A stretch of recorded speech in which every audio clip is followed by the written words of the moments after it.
My fellow compassionate capitalist, Steve Wall here in the Wallseum again. Behind me, the great emancipator, Abraham Lincoln. We will get more into his life later on this month.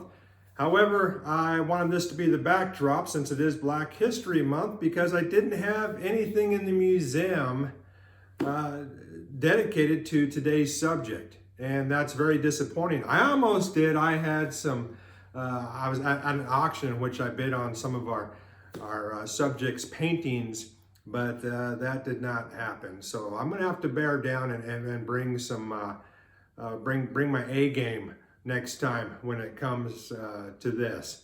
So what am I talking about? I'm talking about today's fun video. First of all, it is going to be fun because why not make videos if you can't have fun? But on this day, in February 11th, 1990, after 27 years in prison, Nelson Mandela was freed. And Nelson Mandela, of course, lived in South Africa at a time where apartheid was the law. It was the rule. Again, it's segregation. Blacks and whites had to be separated in everything, where they lived, where they drank. All the laws dictated that they had to be separated, and it was white supremacy rule.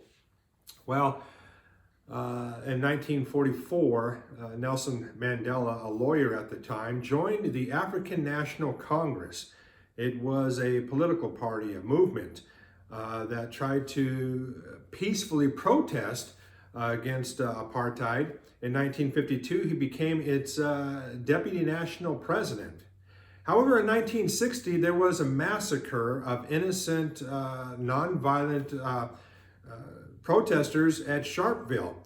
And after that, Nelson Mandela decided that maybe the best way to go about this was through guerrilla warfare. In 1961, he was picked up for treason. And in 1964, he was sentenced to life in prison, along with some of his other co-conspirators. He spent the first 18 of 27 years in Robben Island prison. The conditions were horrible. He lived in a small cell with no bed, no plumbing. Once every 6 months, he got to write a letter and receive a letter. And then once a year, he got to meet with somebody for 30 minutes. During this entire time, he kept his hopes up. He called for prison reform, which fortunately they did give. Conditions were better after he left. In 1989, F.W.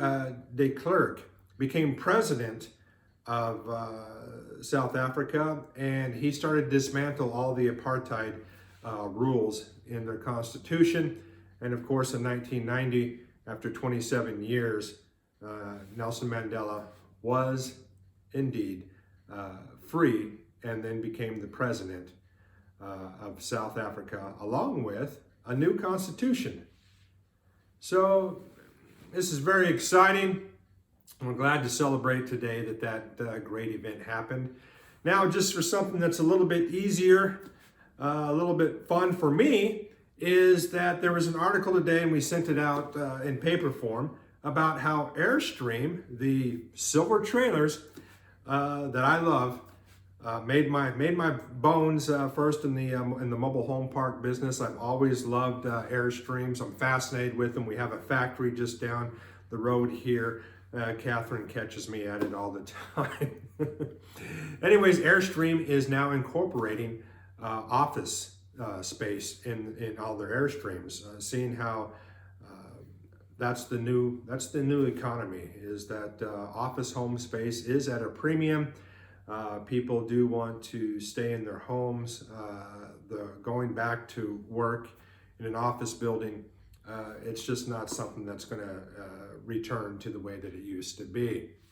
So with that, as always, with Titan Impact Group, we're more than happy to keep the office space American dream alive, roasting marshmallows and making portfolio profits.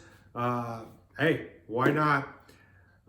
We do know that this landscape has changed, and that there will be those who will need to work from home, but maybe because of the forbearance and the government handouts ending, because, eventually the government does get tired of, or can no longer give out other people's money. People are going to need some help with the mortgages. We're all about that.